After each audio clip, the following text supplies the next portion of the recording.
All right, ladies and gentlemen, hope you are ready for some philosophy, for some mystic philosophy, for some spiritual philosophy, for Hermetic philosophy. The Kybalion coming to us from the three initiates, William Walker Atkinson. We are continuing our series here on chapter 14 now. As you can see, we are almost to the end of what has been an incredible series on what has been a fantastic mystical, incredible book that has taken us down so many thought patterns, thought roads, rabbit holes, whatever you want to call it, ladies and gentlemen. It has taken us there. And this chapter that we're going to finish today, we did the first part last week.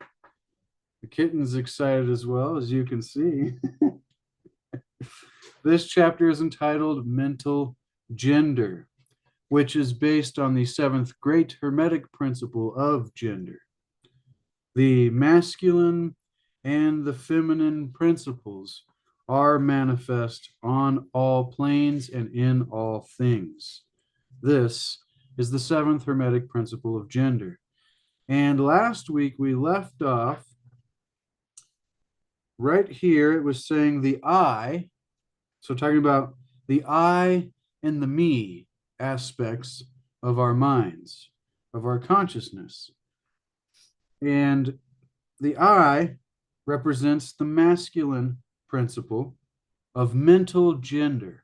And remember, this mental gender is far different from sexes as compared to male and female versus masculine qualities and feminine qualities or characteristics, traits that are manifest in both male and female. And not just that, but on all planes and in all things. So on the etheric, spiritual level, the mental plane, and the physical plane.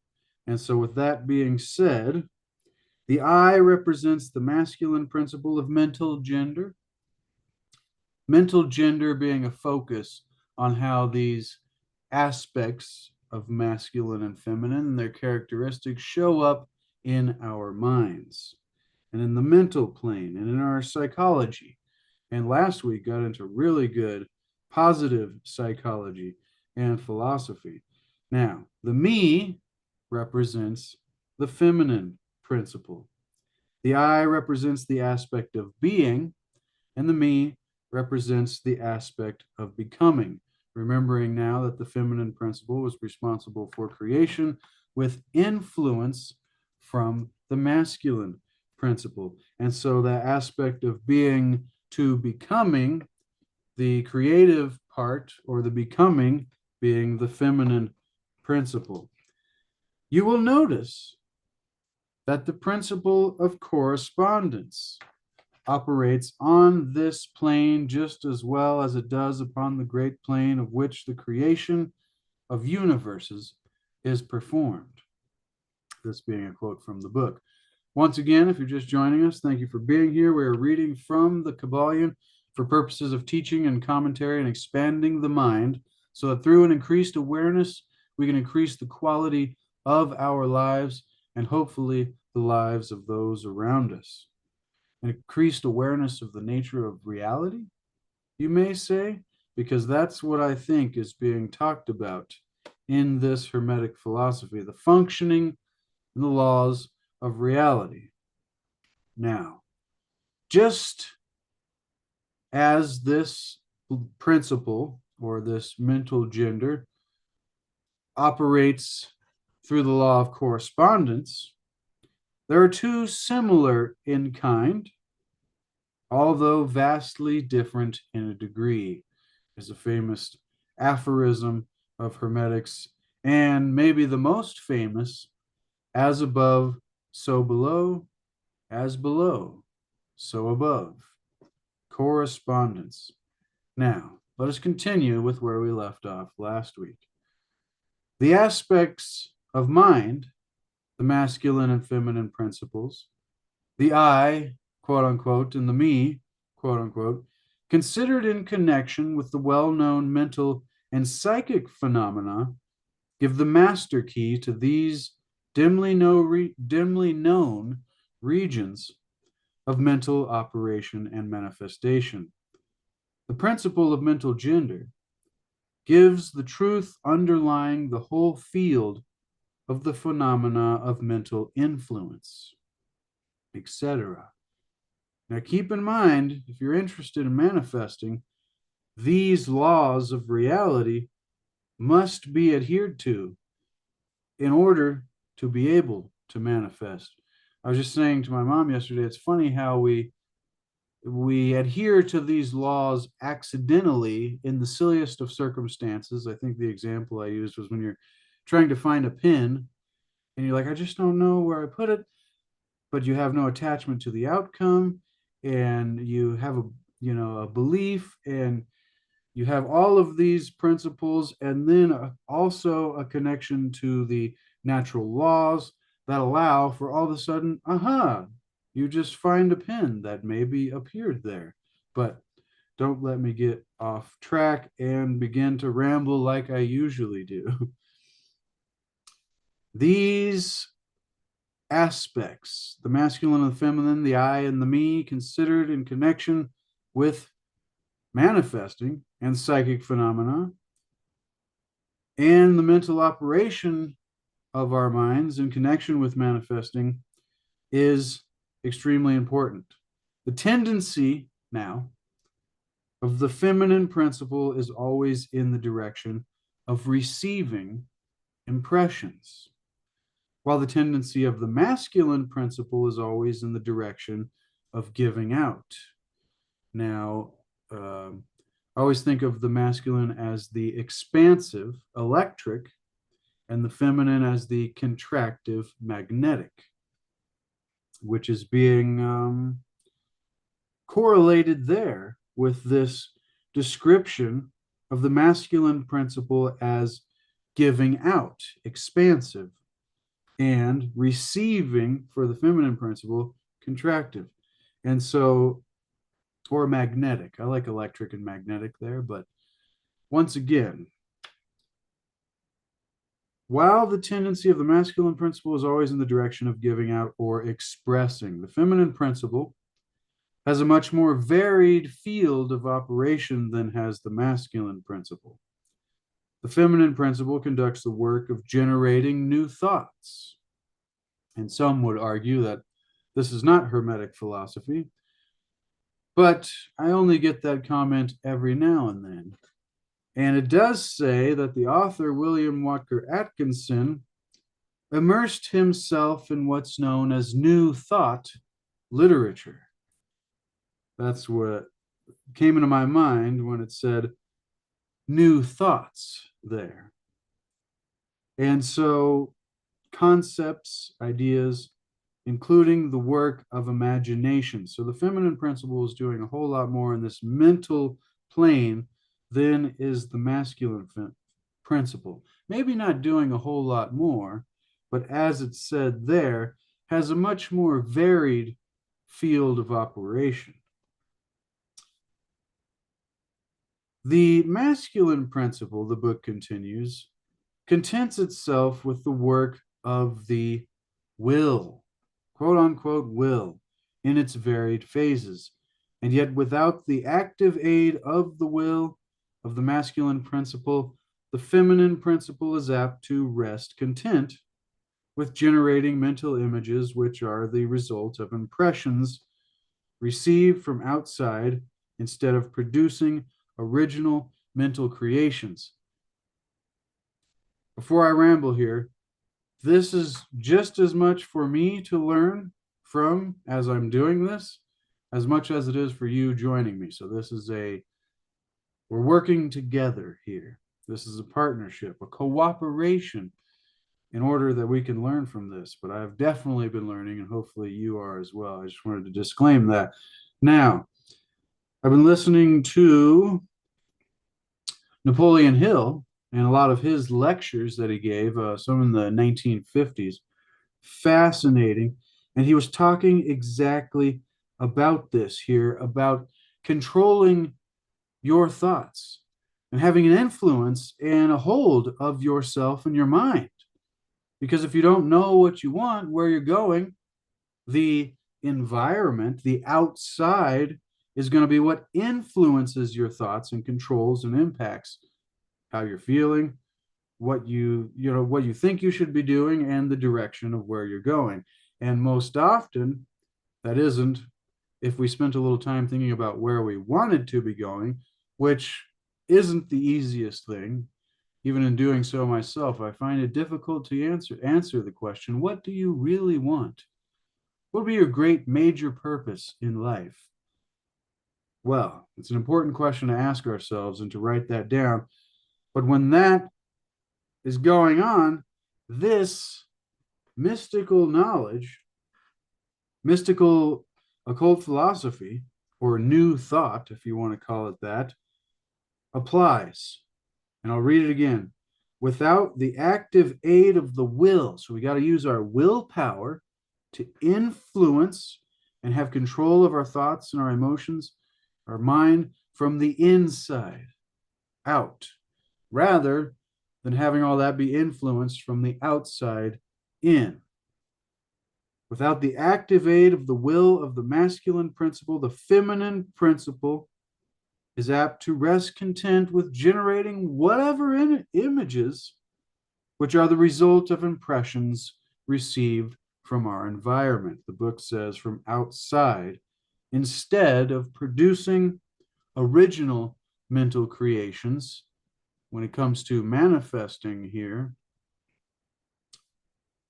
producing what it is that you want to focus on, producing an intention, your desire, all of these things. It's an effort of the will, and we have to influence the creative aspect of our mind in order to go in the direction that we want it to go. Once again, not the easiest thing, but a master would probably say it is more difficult to not do this.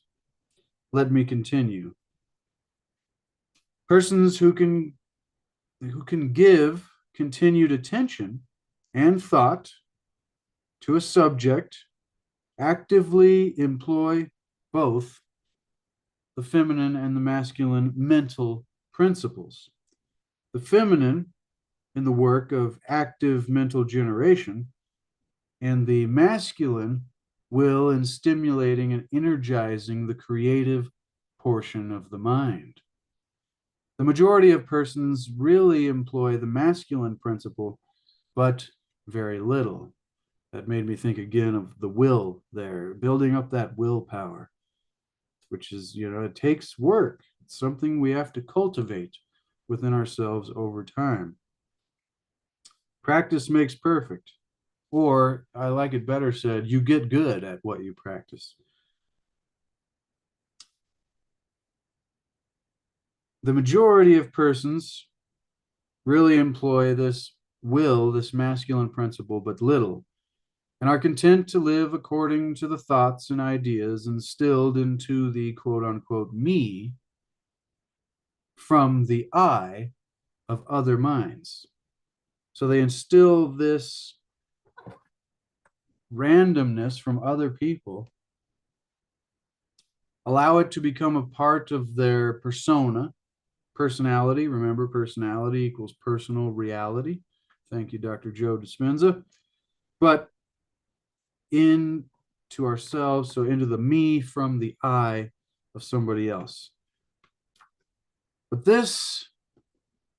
it is not our purpose to dwell upon this phase of the subject, which may be studied from any good textbook upon psychology, which, as you can tell, I'm very passionate about psychology's application into our ability to apply mystical knowledge in a practical and functional capacity of manifestation. All right, too many words. I'm going to keep going. As you can tell, I can only read about 2 lines and then start extrapolating my own thoughts in there. So hopefully you're getting value. Thank you for joining me. I love and appreciate each and every one of you. Now, it is not our purpose to dwell upon what we're talking about, even though I love to do that and have the tendency to do so, because you can find this in a study upon psychology and positive psychology. With the key that we have given regarding mental gender. The student of psychic phenomena, however, is aware of the wonderful phenomena classified under the head of telepathy, thought transference, mental influence, suggestion, hypnotism and hypnosis, etc. And many have sought for an explanation of these varied phases of phenomena under the theories of the various quote unquote dual mind teachers. And we talked a lot about the dual mind in the last two episodes. If you've missed those in this series, be sure to go back and check that out. But if you're here, I'm sure you've heard about the dual mind nature. I almost started rambling there again. In a measure, they are right. For there is clearly a manifestation of two distinct phases of mental activity. But if such students will consider these dual minds, quote unquote, in the light of the Hermetic teachings regarding vibrations, the principle of vibration, and mental gender, they will see that the long sought for key is finally at hand, ladies and gentlemen. This term, the key and the master key, maybe I've just been listening to Master Key Society too much, but it seems to come up a lot.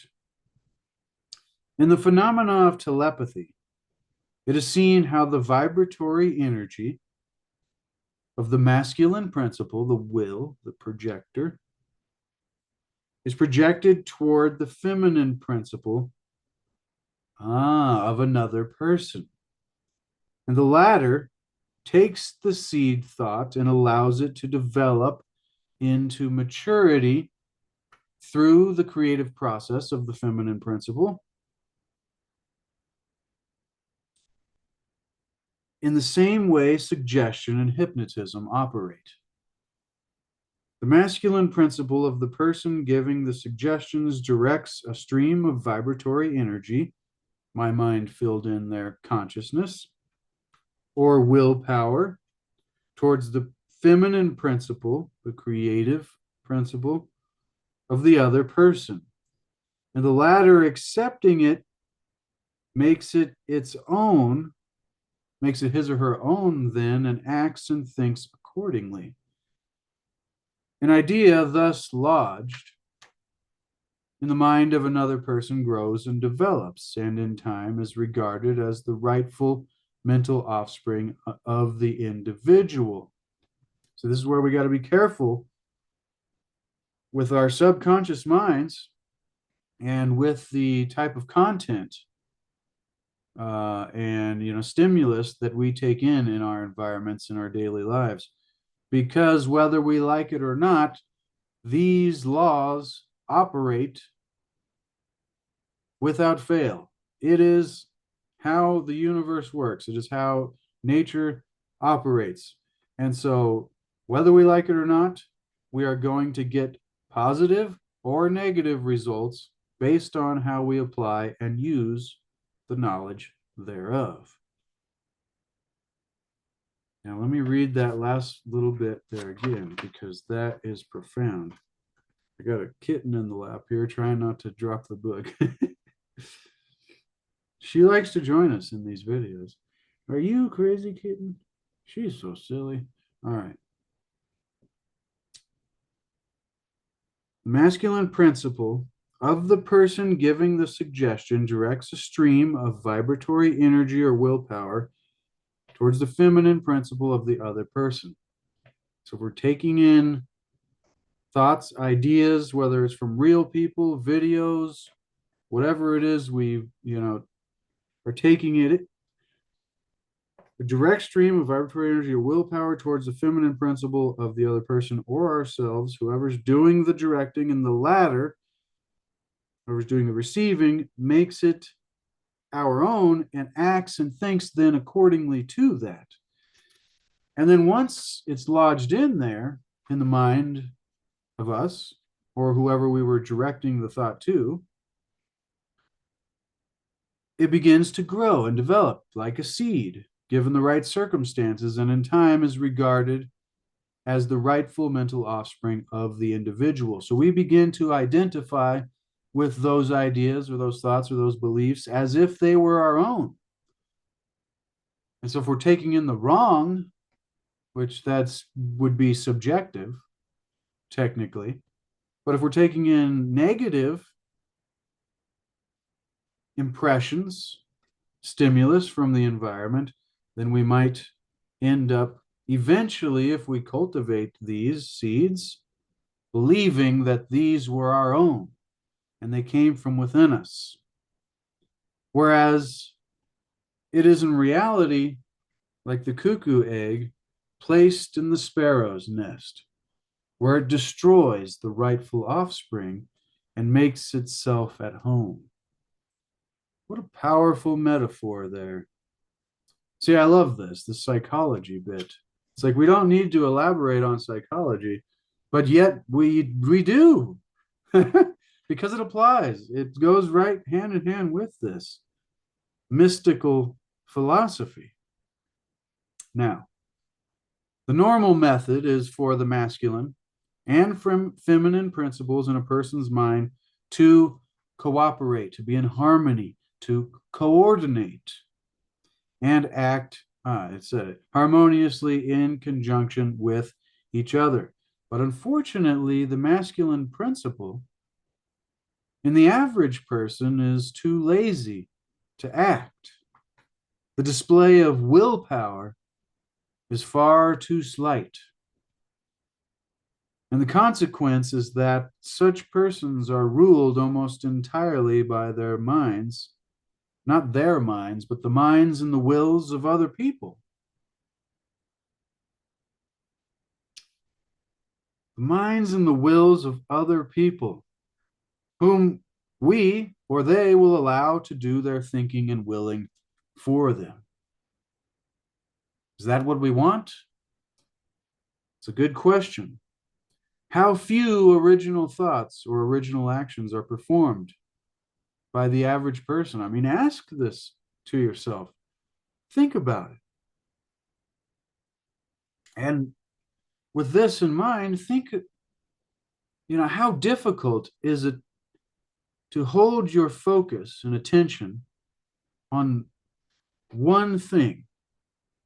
Like, just come up with a thought. Like, I would like to feel peaceful. And how quickly do distractions just pop in? It's like a train is going by, and every single train car has these billboards and advertisements and distractions and different things that are trying to take you off of your focus. And then think about how much mastery, how, great of a master it would take to be able to hold one intention. And if you could create reality using your thoughts, how dangerous would it be if we did not have this capacity to control our thoughts? All of a sudden, things would just be popping in everywhere, and it wouldn't be good. So that's another thought experiment that goes along with this. The display of willpower for almost all of us is far too slight. The trouble is that the average person, the book continues, dwells almost all together, rather, in our me consciousness. And the kitten is happening. Okay, let's pause real quick.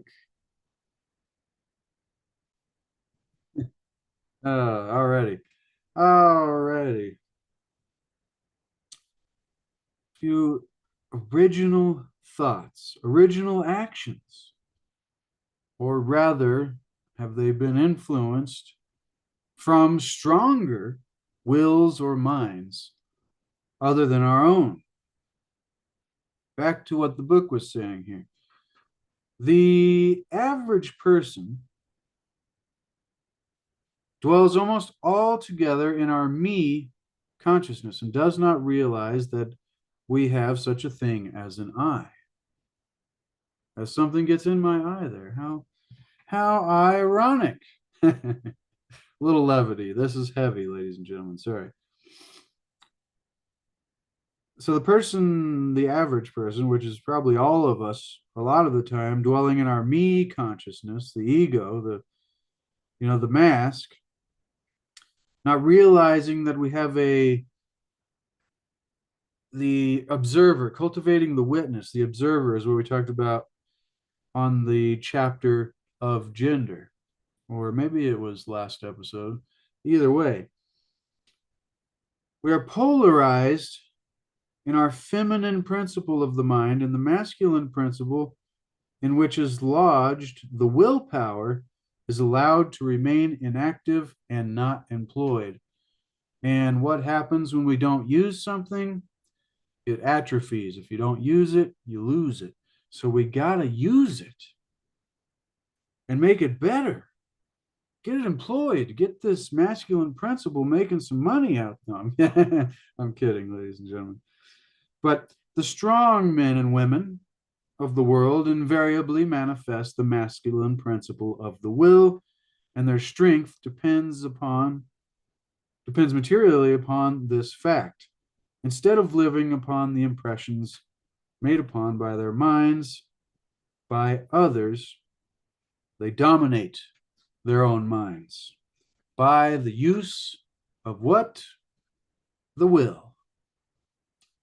Obtaining the kind of mental images desired, and moreover dominate the minds of others likewise in the same manner. Look at the strong people, how they manage to implant their seed thoughts in the minds of the masses of people.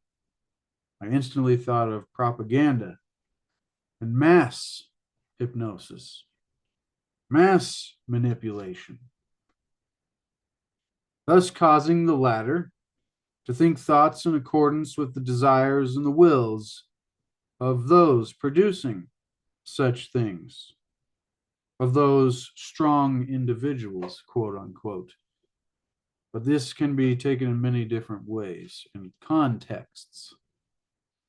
This is why the masses of people are such sheep-like creatures, book states, never originating an idea of their own, nor using their own powers of mental activity.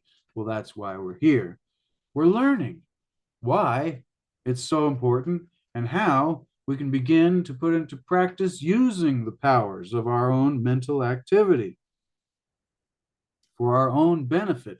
Remember, we're reading for the purposes teaching and commentary, expanding the mind so that through an increased awareness of the nature of reality, we can hopefully increase the quality of our lives.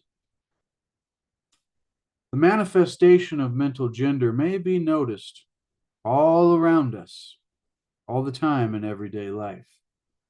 The magnetic persons are those who are able to use the masculine principle in the way of impressing their ideas upon others. The actor, who makes people weep or cry as he wills, is employing this very principle. And so is the successful orator, speaker, statesman, preacher, writer, and or other people who are before the public attention. The peculiar influence exerted by some people. Okay, I was like, hopefully, every now and then when I pause the video, I wonder if I ever hit record again or I'm just talking here to myself. Either way, that's still what's happening. The peculiar influence exerted by some people over others is due to the manifestation of mental gender along the vibratorial lines above that are indicated or that were just indicated. In this principle lies the secret of personal magnetism, which is funny enough, Napoleon Hill was just talking about in my ear this morning.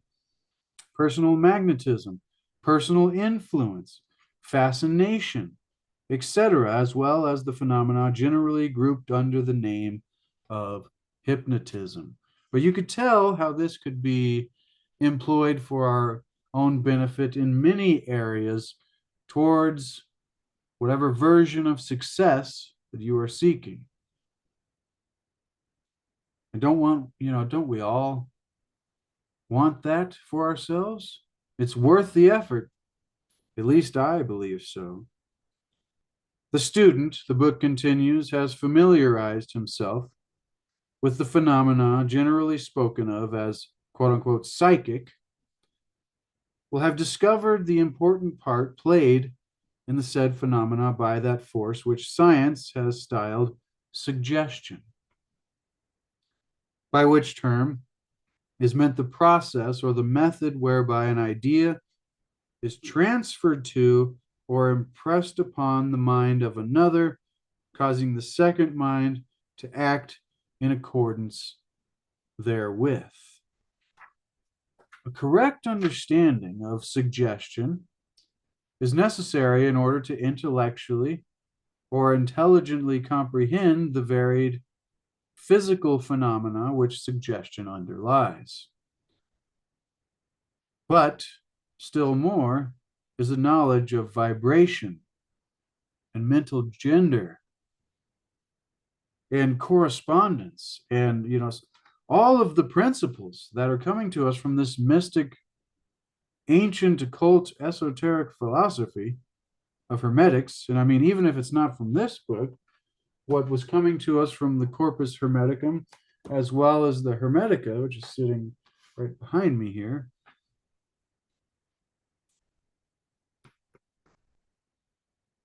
For the whole principle of suggestion depends upon mental gender and vibration. It is customary for the writers and teachers of suggestion to explain that it is the objective or voluntary mind which makes the mental impression or suggestion upon the subjective or involuntary minds. Now, this was the dual mind. The objective and subjective, or the voluntary and involuntary, passive and active. And as we've seen in our study of mental gender so far, I've learned so much in this little chapter. The masculine and feminine principles of mind. But they do not describe the process or give us any analogy in nature whereby we may more readily comprehend the idea, which is awesome that was stated right here. This makes me happy that I'm reading this, because every wisdom teacher, well, I don't know how to describe it, every great teacher that I've gone through so far always says you can find the greatest secrets and wisdom of reality and an explanation of the function of the laws of reality by observing nature, because it's always there in the simplest or most complex forms. Or if it's even a duality within a oneness, a seeming paradoxical unity in duality of the simple and the complexity of nature being one thing.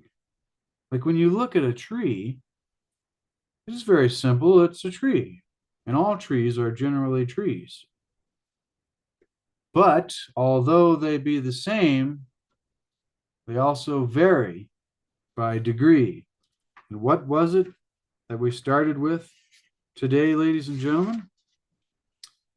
The two are similar in kind, although vastly different in degree.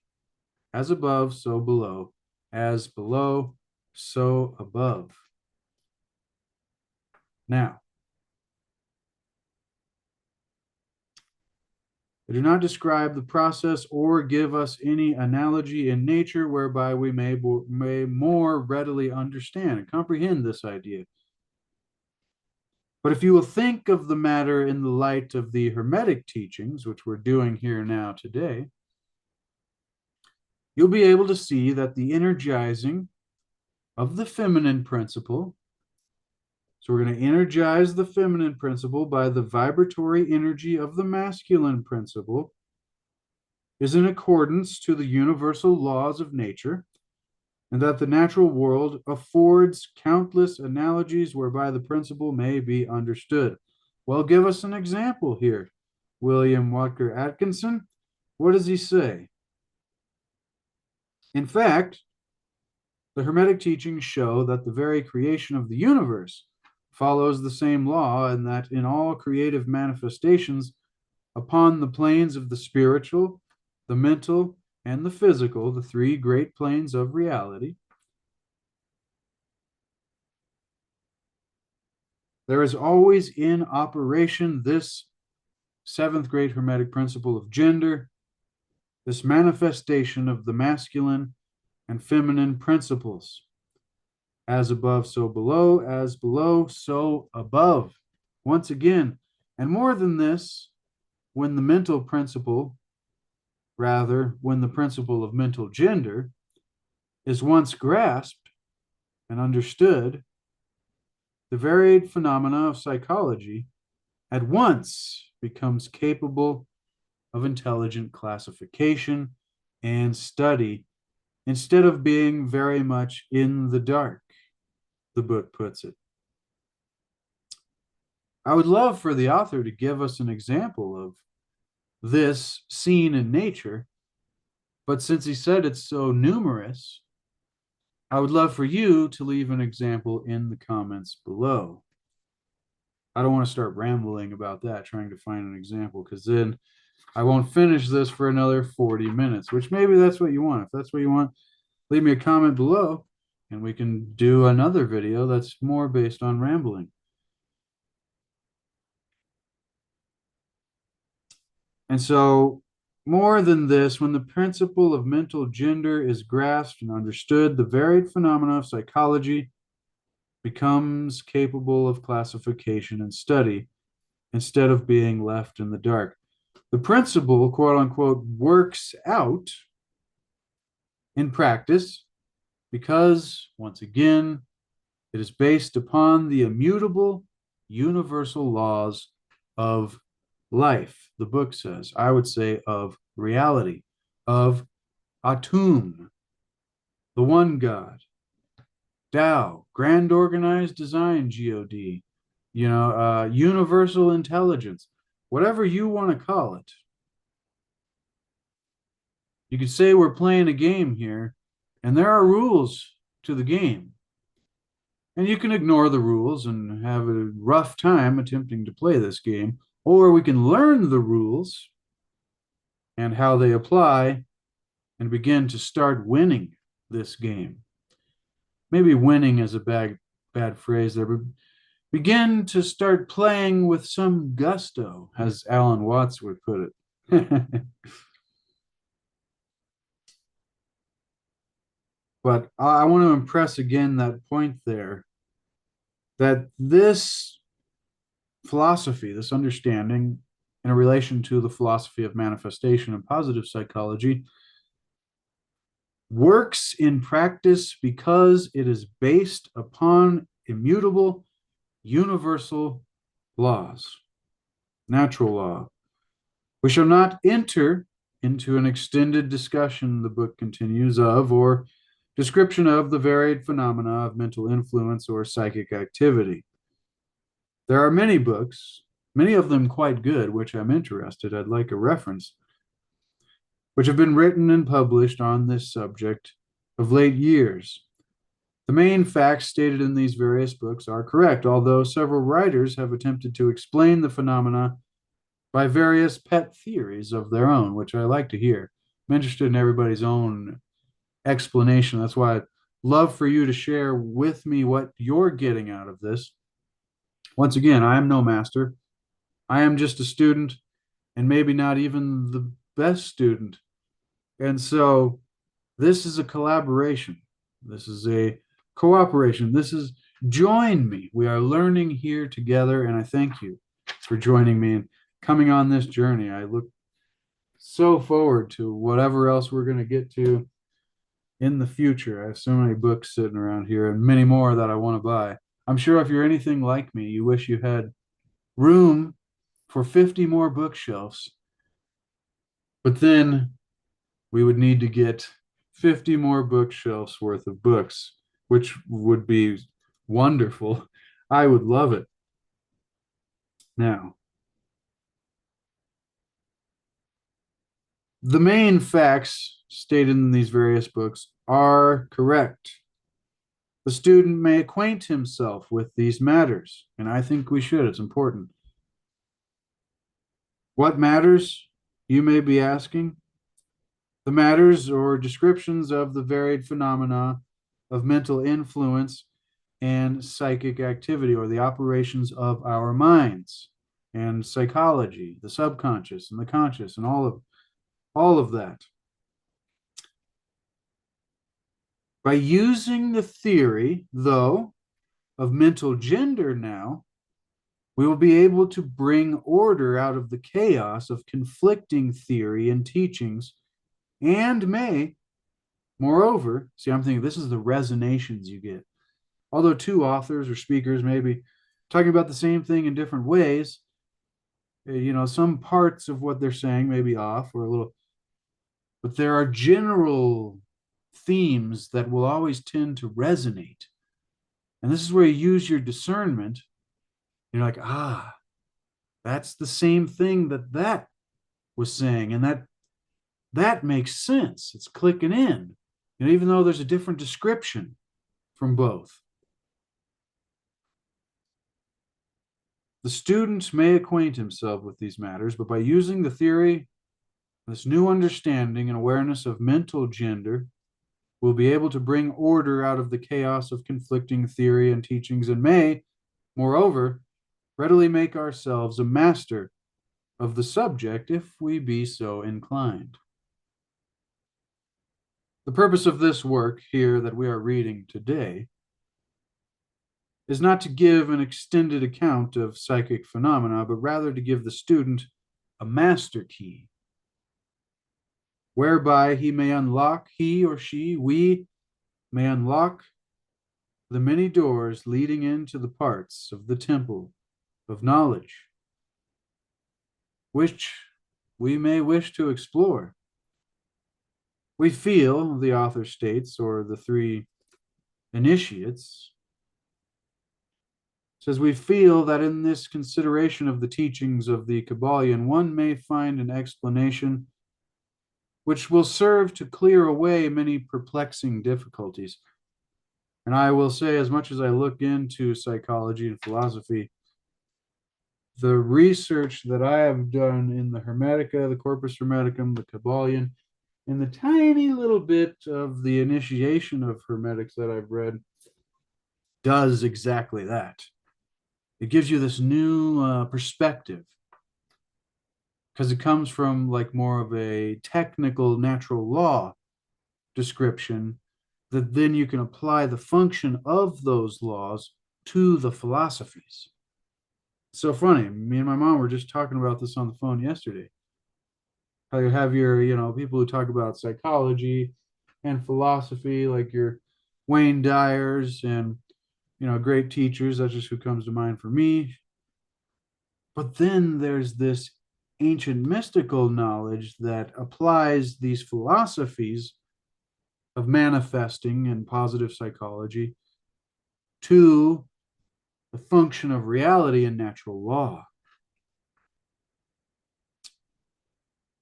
Bringing order out of the chaos of the conflicting theories and teachings. Given us a master key, whereby we may unlock the doors leading to the temple of knowledge. A key that will unlock many doors, clear away many perplexing difficulties. What is the use of going into detail regarding all of the many features of psychic phenomena and mental science, provided we place in the hands of the student a means whereby which we may acquaint ourselves, become familiar with, fully regarding any phase of the subject which may interest us. And this is what I think Hermetics does for any student, any mystic being a seeker of wisdom. It does this. It gives you this, it's like a foundation to base off of. I just like what it was saying there, though. It's like, what is the use of going into detail regarding all of, psychology and psychic phenomena and the function of the mind and mental science, unless we have some kind of means whereby we may acquaint ourselves fully regarding any phase of the subjects which may interest us. With the aid of the Kybalion, one may go through any occult library anew. The old light from Egypt, illuminating many dark pages and obscure subjects. As you can tell, we're getting close to the end here, ladies and gentlemen. There is only one chapter left entitled Hermetic Axioms, and that is just a few pages long. But remember, the all is mind, and the universe is mental, which is a quote from this book. And also remember that the purpose of this book is once again what we just said, to give us a new, fresh perspective with which we may look at the esoteric and occult philosophies, spiritual traditions, with new light, illuminating many pages which may have previously seemed dark or in shadow, or just plainly confusing, too complex, which much of this is anyways. That is the purpose of this book. We do not come expounding a new philosophy, the author says, but rather furnishing the outlines of a great world old, or rather old world, teaching, which will make clear the teachings of others, which will serve as hopefully, I add hopefully there, but the book says, quote, which will serve as a great reconciler of the differing theories and opposing doctrines. And that, ladies and gentlemen, is a boon to mental gender, the 14th chapter of the Kybalion Hermetic Philosophy. A round of applause. That is amazing. I could read that over like 7 times. And see, what it was saying there at the very end is reminding me of what Hermes, Thoth, Hermes Trismegistus, the thrice greatest, taught us in the very first words of Hermes, the very beginning of the Hermetica. Says here, in the prophecies of Hermes, describing the nature of pure philosophy. How do we understand this? Because, it was just telling us at the end there, we need some kind of base, some kind of perspective, and with which we could use to help us understand the most complex and the most difficult to understand philosophies and theories about reality and the function of our minds and psychic phenomena and how we can influence that. How do we understand all this all? This is a lot. What do we do, Hermes? He's like, don't worry. I told you right here in the prophecies of Hermes, ladies and gentlemen. What does it say? Might have been a little blurry there, but it says, pure philosophy is what? It is a spiritual striving. Through what? A constant contemplation to attain true knowledge of Atum, the one God. Whatever you call God, it doesn't matter. whatever religion you adhere to, that's just fine too. We're talking about the same thing here. And we're trying to harmonize with, work with, and understand it. But once again, how do we do that? Hermes, God of wisdom, a pure philosophy, we need to continue to strive spiritually through constant contemplation, a constant meditation, a ponderation, a rumination, a thinking upon, so that we may come to attain true knowledge of the nature of reality. And that's what I always say. We're doing this, ladies and gentlemen, for purposes of teaching and commentary, but expanding the mind so that through an increased awareness, we can increase the quality of our lives. And what is enlightenment? But yet a greater awareness and a greater understanding of the nature of reality in ourselves. Remember, ladies and gentlemen, seek to achieve and maintain happiness through enlightenment. We just described that. But once again, the spiritual striving, we're seeking to achieve. And achievement isn't something you just like, oh, sweet, I found it. That was easy. You earn your achievements. We are achievement hunters here. For those of you that are gamers, but seek to achieve, strive, arrive. That's a Wayne Dyer teacher. The psychology of arriving rather than striving.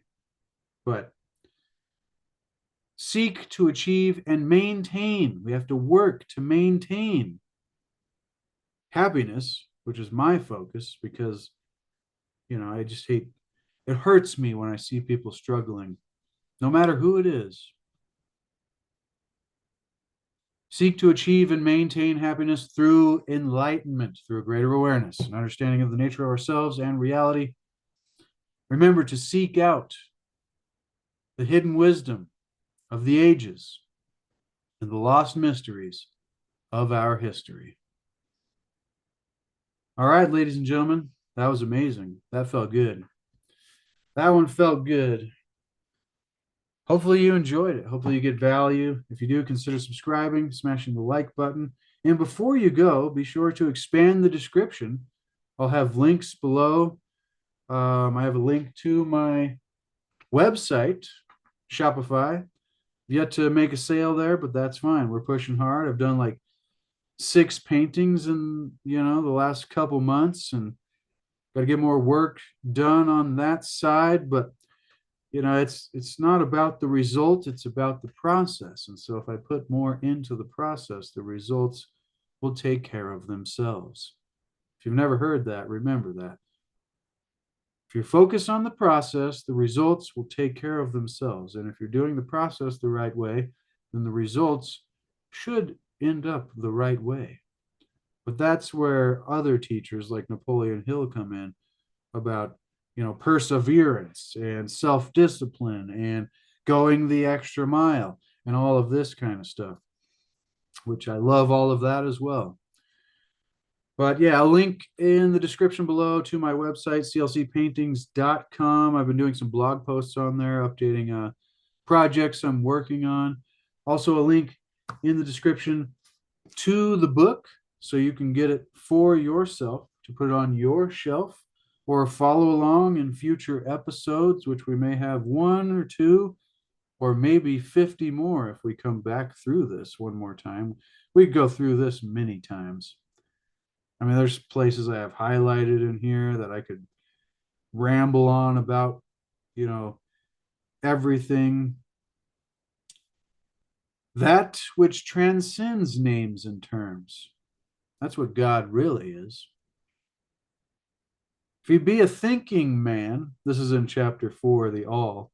It's just a little part I highlighted here. If he be a thinking man or woman, he realizes that these changing things must be but outward appearances of some underlying power or substantial reality.